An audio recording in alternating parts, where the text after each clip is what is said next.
Hello my lovely friends, welcome back to my channel Munmun ব্লগে সবাইকে স্বাগত। আজকে আমি চলে এসেছি বর্ধমানে অবস্থিত মা সর্বমঙ্গলার মন্দিরে।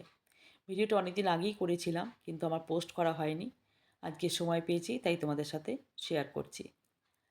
গেছিলাম বোনের বাড়িতে দীঘা বেড়াতে যাওয়ার সময়। তখনই বলেছিলাম বোনকে যে চল একবার মায়ের মন্দিরে একটু ভোগ খাবো। তো আমি আর বোন চলে গেছিলাম সকালবেলা উঠে মায়ের মন্দিরে টোকেন কাটতে। এখানে নিয়ম হচ্ছে কি, সকালবেলা এসে টোকেন কাটতে হয় খিচুড়ি ভোগের। তারপরে 1টা 1:30 নাগাদ মায়ের ভোগ বিতরণ করা হয়, তখন এসে মানুষ বসে পাতা পেরে খায়।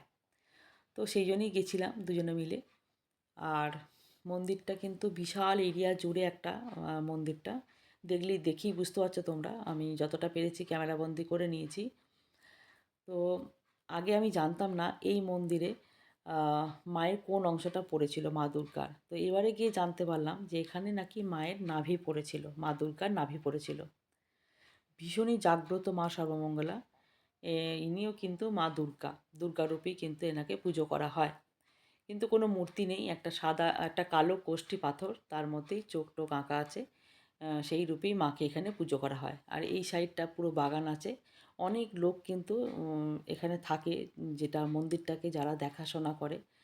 আর ওই দিকটা হচ্ছে গিয়ে রান্নাঘর। আমি একদম বাইরে থেকে তোমাদেরকে ছোট্ট করে দেখিয়ে দিচ্ছি। এখানে মায়ের ভোগ রান্না করা হয়। আর জানি না ভেতরে ক্যামেরা নিয়ে যেতে দেবে কিনা, সেই জন্য আমি বাইরে থেকে কিন্তু দেখিয়ে দিলাম। যেহেতু সকালবেলা গেছিলাম, একদম নিস্তব্ধ ছিল, কোনো কলকাকলি, কোনো কোলাহল কিচ্ছু ছিল না। এত ভালো লাগছিল মন্দিরটা ঘুরতে, মানে সত্যি এই মন্দিরে এলে পরে না মন প্রাণ একদম জুড়িয়ে যাবে। অনেক মানুষ কিন্তু কী বলো, এখানে কিন্তু পাতা পেরে বসে খায়। কেন কি প্রতিদিন প্রতিদিন এখানে মায়ের ভোগ রান্না করা হয়। আর এখানে প্রতিদিন মানুষ কিন্তু টোকেন কেটে মায়ের ভোগ খেতে আসে। অনেকেই যাদের কাছে বাড়ি তারা অনেকেই মাঝে মাঝে রান্না করে না, এখানে চলে আসে মায়ের কাছে ভোগ খেতে। টোকেনটা খুব বেশি নয়, আগে ছিল বোধহয় 25 টাকার টোকেন, আর এখন হয়েছে আই থিঙ্ক 40 টাকা বা 30 টাকা এরকম কিছু হবে। খুবই নমিনাল একটা মানে প্রাইসে একদম পেট ভরে মায়ের ভোগ কিন্তু এখানে খাওয়া হয়। তো আমাদের টোকেন কাটা হয়ে গেছে। আর বোনকে বললাম চল একটু ভিডিও করে নিই। তো শর্ট ভিডিও অনেক আমি করেছি, তাই আমি তোমাদেরকে দিয়েওছি শর্ট ভিডিও। আর একটু বড় ভিডিও করার ইচ্ছা ছিল, যাতে তোমাদেরকে একটু দেখাতে পারি। বহু বছরের পুরনো এই সর্বমঙ্গলা মন্দিরটা। কিন্তু কত বছরের পুরনো সেটা অতটা ডিটেলস আমি বলতে পারবো না, আমার অতটা জানা নেই। তো যাই হোক, আমরা চলে গেছিলাম টোকেন কেটে, একটু ফটোশ্যুট করে নিয়েছিলাম। এত সুন্দর জায়গা, একটু ফটো না তুললে হয়? তো ফটো তুলে নিয়ে চলে গেছিলাম বাড়িতে। বাড়িতে স্নান টান সেরে মায়েদেরকে নিয়ে চলে এসেছিলাম মন্দিরেতে। আর আগে যখন এর আগেও আমি ভোগ খেয়েছি মায়ের মন্দিরে, কিন্তু তখন কিন্তু খিচুড়ি ভোগ দেওয়া হতো। আর এখন এসে দেখলাম যে অন্নপ্রসাদ দিচ্ছে। তো প্রথমে মায়ের ভোগ নিবেদন করা হয়, কিন্তু মায়ের যখন ভোগ নিবেদন করানো হয়, সেটা তোমাদেরকে একটু ছোট্ট ভিডিও দেখবে, আমার ভিডিওতে আছে। তো সেই সময় কিন্তু ভিডিও করা কিন্তু বারণ, কিন্তু আমি একটু লুকিয়ে ভিডিও করে নিয়েছি। তো জানি না অপরাধ হবে কি না।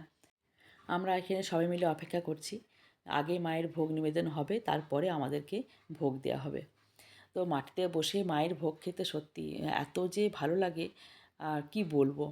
আর এখন এবারে গিয়ে দেখলাম, মানে প্রথমেই পোলাও দিয়েছিল, তারপরে একটু ভাজা, তারপরে ভাত, ডাল, 2 রকমের সবজি, আর চাটনি, আর হচ্ছে গিয়ে পায়েস।